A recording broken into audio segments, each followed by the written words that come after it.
So ito na nga guys, no, meron akong kwento sa inyo, no, meron ako nakilalang vlogger guys pa. 'Di ba kahapon doon muna ako nag-focus sa aking page. Marami akong page guys, pero hindi ko iniintindi or I mean hindi ko sila hindi ako nagpo-post doon kasi dito ako nagpo-focus sa aking profile. Kasi dito nga po ako nakilala bilang coach list sa TPC. So dito ako nagparami ng mga followers, nag-post ng about TPC, mga negosyo. So hapon naisipan ko na balikan yung mga mga page ko. May tatong kong page guys eh.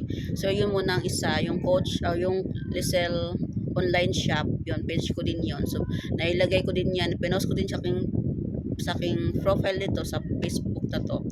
So follow niyo lang po ako diyan sa mga gusto makipagbati sa buhay ko. Follow niyo po ako doon sa aking page na ginamit ngayon kasi yung nakaraan ginamit ko din sa page ko. So kung di ako active dito guys, doon ako sa mga page ko. So may nakilala akong vlogger guys no na Bisaya din siya kasi. So marami mga Bisaya ngayon ng mga vlogger na kaway-kaway dira no sa mga vlogger ng mga content creator ng mga Bisaya kapwa ako mga content creator ng mga Bisaya din. So sabi ko sa kanya, why not pasukin mo din ang TPC, no? Sabi, ano yung TPC? Since dito sa profile page ko kasi, profile Facebook ko kasi, friend na kami. So, nakikita yung mga previous post ko about TPC. So, medyo, meron na siyang counting idea ang ingay ni Puli. Pakinggan niyo.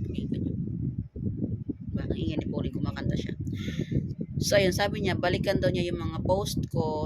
Pero doon kami nag-uusap doon sa messenger ko. Sabi ko, doon mo tingnan sa profile ko kasi doon ako nagpo-post ng marami about TPC at doon ako nakilala bilang coach Liz. Doon kasi sa aking mga pages, konti pa lang yung post ko doon, pero meron din namang mga post about TPC kasi yun nga po ang ko, TPC saka mga promote sa mga paninda ko online sa aking TikTok shop, sinishare ko din doon. So, sabi niya, okay, mag-aanda siya. So good to know, magiging business partners ko na din siya soon. Okay, so baka first week of May, okay, meron na siyang puhunan. So ito na naman, meron naman tayong bagong kwento, guys. Meron na kasi akong business partners dati na na card siya sa RCBC. Kasi meron akong RCBC dati, guys, iniwanan ko na, di ko na inintindi yung aking siguro ayun, nakilala ko siya sa papunta-punta ko dati sa RCBC guys eh. So nakilala ko siya, Bisaya din siya guys eh. So halos lahat sa mga ko mga Bisaya, no. So sabi ko sa kanya, nakita ko siya online pero friend pa kami sa Facebook. Yun nga lang, hindi na siya active doon sa TPC kasi akala niya kasi yung na expired yung SIM card niya. Ingay ni Puri sa likod ko. So sabi niya, akala niya kasi guys na yung SIM card niya is na-expired ng public. Magkikilay pa lang kumamaya guys. So, sabi ko sa kanya, hindi pwede expired.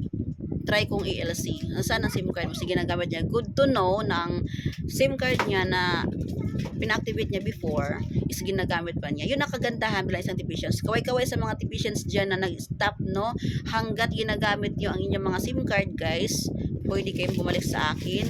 Pwede kayong magpapaload wallet or LC sa kahit sinong mga technician dealer. Ako sa technician dealer po ako or load supply nationwide. Pwede po kayo sa akin magpa-supply. Wala problema yon. Okay?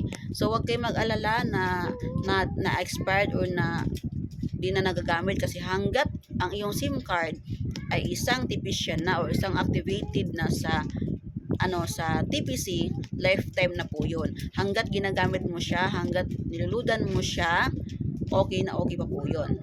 Okay, once siguro na ang SIM card mo tinapon mo na, okay, so after 1 month, 2 months, tinapon mo na nga, so di na na-active, di na ludan, na ni Telcos, na wala na talaga, so yun, ibig sabihin deactivate na po yun. Pero once ginagamit pa yung SIM card mo, kapag nag-stop ka sa TPC, ginagamit pa yung SIM card mo, so yun nga, once na ginagamit pa yung SIM card mo, pwede ka pa pong bumalik sa ating TPC e-loading business guys. Naputol man siya, naputol guys. So ayun, kinonvince ko siya na bumalik ka kasi sayang din po yun, kahit na self-loading lang kayo, okay lang po yun. Importante makatipid tayo sa ating mga load at kumita na rin. So anyways, hanggang doon lang tayo guys kasi marami akong lakad ngayong araw na to. Totoo lang, marami akong lakad. Meron akong lakad mamayang hapon kasi meron akong i-meet up na client. So, hindi mo tuloy kasi nga, pupunta na naman ako ng barangay, guys. So, meron po barangay na naman sa akin. Diyos ko po, marimaro. So, kita-kita natin mamaya, ha. Doon sa client ko, nakausap ko ng yung araw na to, cancel muna tayo, ha. Pasensya na po. Busy si Coach Liz. Asikasuhin ko muna tong may reklamo sa akin. Harapin ko muna to. So, siguro next day, kapag hindi kayo busy sa siguro tayo mag-meet up. Okay guys. So yun lang po guys. Bye.